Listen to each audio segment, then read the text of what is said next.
Good morning, everybody, and welcome to another episode of the Dong Report, where I give out my favorite MLB home run picks of the day.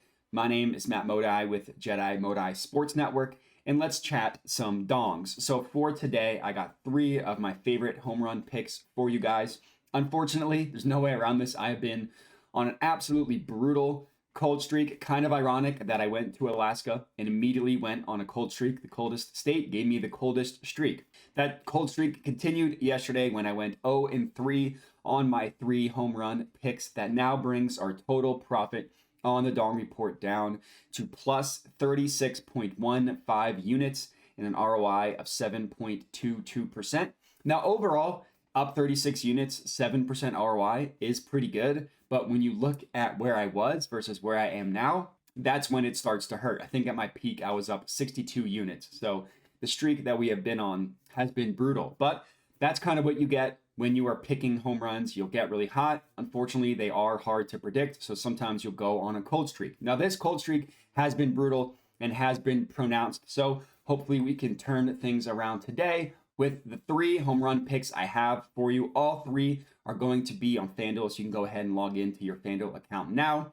And let's get into it. Play number one in the Yankees versus Rays game. We're taking Aaron Judge to hit a home run. That is at plus 220 odds at FanDuel. So we went with Judge yesterday. Unfortunately, did not have any luck with him, obviously. Yesterday, we picked him going up against Tyler Glasnow. That was the risk, and that risk did not pay off, as obviously Judge did not hit a home run and Glasnow threw a gem. But for today, that won't be the case, as the Rays have Zach Littell on the mound, who is not a bad pitcher, but he's also not nearly as good as Tyler Glasnow. He has a home run per nine of 1.2, which is pretty average, and he allows a barrel rate of 9.5%, which is on the below average side. So he's not an unhittable pitcher by any means. As for Judge, he hasn't hit one in the past 2 days, past two games, but that doesn't take away from how on fire he had been prior to that. He still has 6 home runs in his last 10 games. And prior to this 2-game streak, he had hit a home run in 4 of 6 games. So still riding a hot streak, just hasn't hit one in the past 2 days. Unsurprisingly, if you look at his advanced numbers, they're just insane. He's got an ISO rate of 36.1%. Now, ISO rate stands for isolated power. Anything 25% and above is considered excellent. He's at 36.1%. That's just below the home run leaders like Matt Olson, like Shohei Ohtani. Very good numbers there. And then a barrel rate, and this is truly insane. He's got a barrel rate of 28%. Barrel rate, again, measures how well you hit the barrel of the bat. 28% is absurd. For context, so Judge doesn't have enough at-bats to qualify because he missed all that time with the toe injury. But the number one batter in the MLB who does have enough plate appearances to qualify is Shohei Ohtani with a barrel rate of 20%.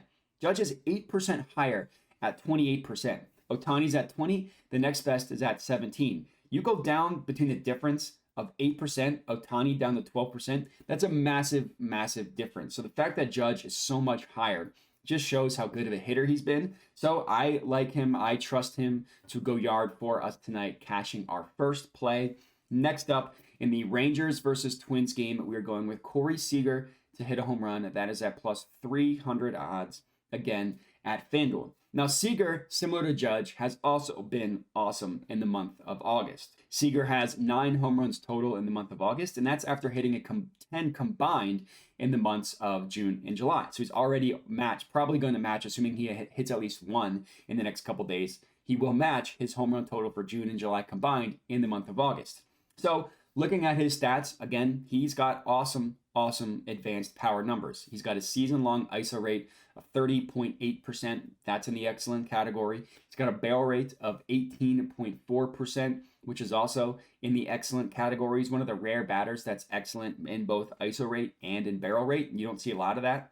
And if you look at his splits, he's much better against right-handed pitching as well. Now, let me be clear. He's good against both. He's not bad against lefties, but he's much better against righties. His ISO rate, and this is on the entire year against left-handed pitching, is 26.3%. Still excellent. That's obviously still a good number. But against right-handed pitching, that number jumps up all the way to 33%. So you kind of see the difference.